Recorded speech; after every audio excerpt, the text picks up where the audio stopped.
In this video, I want to talk about how to organize your contacts to win your first clients if you're just starting a business. I should also add that this is super helpful too if you have a business already and your contacts need some cleaning up. I'm going to dive deep into the world of contact management for business owners. Listen, your contact list, it's more than just names and numbers.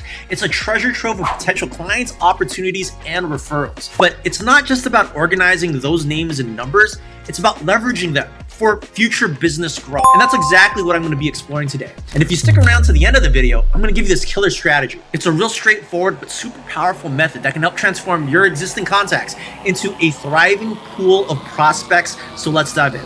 By the way, if this is our first time meeting, welcome. My name is Emmanuel, and this channel is all about equipping entrepreneurs and solopreneurs and founders just like you with practical, actionable strategies to really master the growth of your business. Look, it's intimidating, but I guarantee that if you master the challenge of cleaning up your contacts, there are tons of incredible opportunity and a lot of money hiding in this list. Quite honestly, after systematizing the process or my process, I've been able to help a bunch of other entrepreneurs and founders over the years organize and leverage their contacts a lot more efficiently.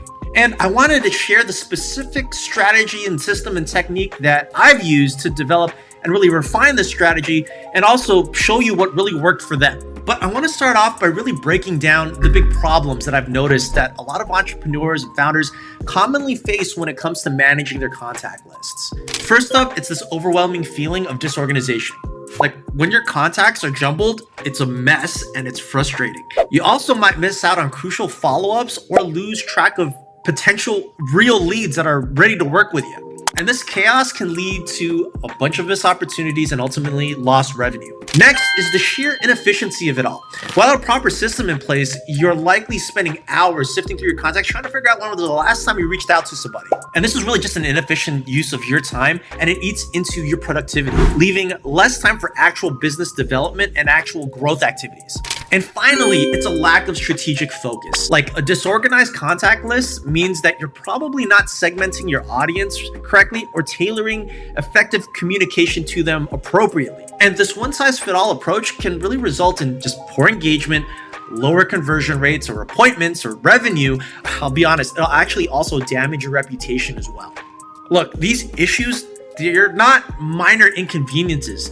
They can really be the difference between you having a thriving business or one that's really struggling to get off the ground. But don't worry, I want to solve these problems with you on this video. So now that we've identified the big problems, it's time to confront the elephant in the room, your fear and your anxiety. Hey, it's normal to feel overwhelmed when your business tools, in this particular case, your contact list, they're not working in your favor. Let's just be honest here. The real truth is you're scared, and being scared, you can let this fear continue to paralyze you and stay broke, or you can lean into it, push yourself, because if you push yourself, you're going to push your business forward.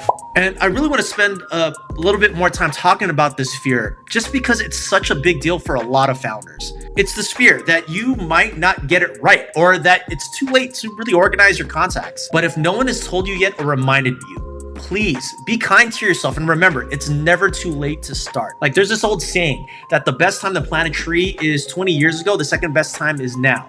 So this is 100% relevant in terms of organizing your contacts. Then the other thing I need to talk about a little bit more is the anxiety of messing things up. I call them the what ifs. Like, what if you reach out too much or too little? Or what if you categorize someone incorrectly? Well, hey, here's my take on this. Making mistakes is part of the process. Make them, because if you're not making them, then you're definitely not growing your business. Each mistake is really a stepping stone in really the right direction. And mistakes give you information that you didn't have before you started. So take that information, review the data, and then make the adjustment. And then really just try again.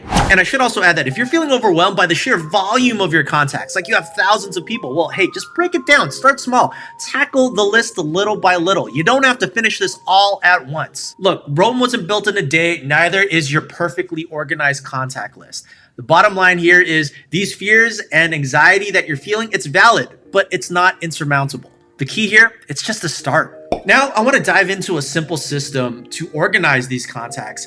And this really starts by something many founders forget to do.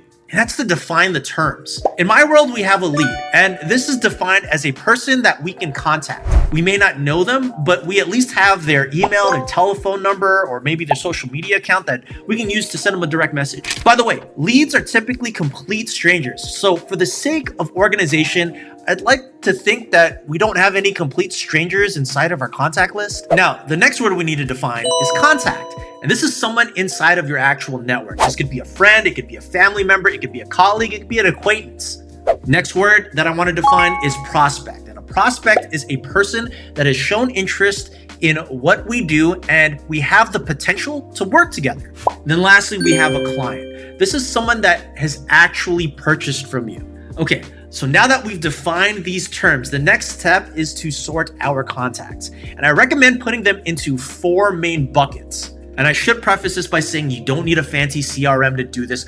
Open up a Google Sheet or an Excel document, a simple spreadsheet will do. Bucket number 1, this is your potential client. This is also known as your lead or your prospect. And this is someone that has recently showed interest in working with you. Bucket number 2 is your existing client. This is someone that you've already been working with. Bucket number 3, these are referral opportunities. These could be friends from out of town or maybe people that you know won't buy your stuff. And lastly is bucket number 4. This is your DNC or your do not contact list. This is a list that's really reserved for ex-boyfriends and girlfriends or ex-husbands and wives or people that you probably don't like or prefer not to communicate with. For those contacts that you haven't spoken to in a while, what you're probably thinking is, how the hell am I going to get business from them? Well, we're going to get to that in a few, so sit tight. By the way, if you're looking for some hands-on help with this, we actually go through this and work deep one-on-one with you in depth in our program called Community Builder. We really work together, give you a more structured framework, some more systems, some more accountability, and actual action steps for your contacts. If you're at all interested in that, there's a link to a quick 10-minute brainstorm session right on this video. Highly recommend you click it and let's have a quick chat and let's just see if we can help you out. All right, now that you've gotten all your contacts sorted into buckets, let's talk about what to do with them. This is where we can put a plan into action and start seeing some results. The first bucket, the potential clients. Your goal here, it's really just to nurture these relationships. This means regular and targeted and scheduled check-ins with them. These could be things like a personalized email or maybe a follow-up call, a direct message on social media, or even just a simple text message. The key here is to engage with them regularly just so that you stay top of mind. Second bucket, the existing clients. This is your bread and butter. Keep them happy, keep them engaged. Schedule regular check-ins with them just to see how they're doing, and even just sending a simple thank you note can go a long way with them. Remember, happy clients can also be repeat clients and can also be a great source of referrals. And speaking of referrals, bucket number 3, this is your referral opportunities. So all you're really doing is simply asking for introductions. These contacts might not be direct clients, but they can be gateways to new ones. By the way, if you found this video valuable so far, can you please do me a favor? Please click that like button, subscribe button, bell icon, all that good stuff. Okay, great. Now that you've got a plan to organize your contacts, let's talk long-term strategies to make these new buckets assets to your business. So first and foremost, regularly review and update your contact list. People change their jobs, they move, and they shift interests all the time. So when you keep your list up to date, it makes sure that you're always working with current information.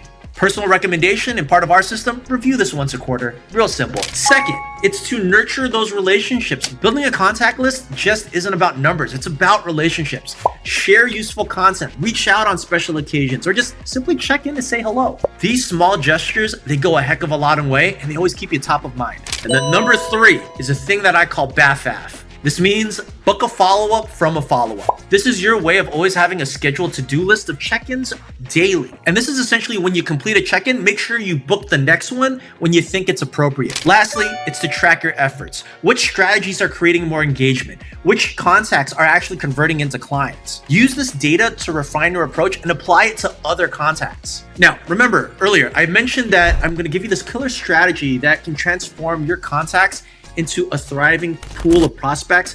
I also mentioned that you need a way to talk to people that you haven't probably talked to in a while. Well, here it is. It's a game changer that can supercharge your contact list, and it's 100% inspired by Alex Hormozi. It's called the Direct Referral Ask, and it simply works like this. You're asking directly to your contacts for referrals. I know it sounds straightforward, but honestly, it's often overlooked. The key here is in how and when you ask. The perfect time to ask for a referral is when you've immediately delivered some value.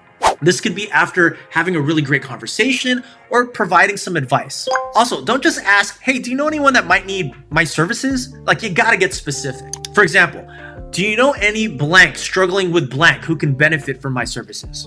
The more specific you are, the easier it will be to get a referral. I should also add that the direct referral ask is a lot less intrusive than straight asking for business, and your contact will feel like some goodwill if they're actually able to help you out. And believe it or not, many times when we use this strategy, your contact, the person that you're actually asking for the referral, is the person that is in pain that will actually need your services. Oh, and I should also add, if you do get a referral from a contact, follow up on both with the new contact and with the person that referred them. That's just good business. A simple thank you goes a long way, and it encourages more referrals in the future.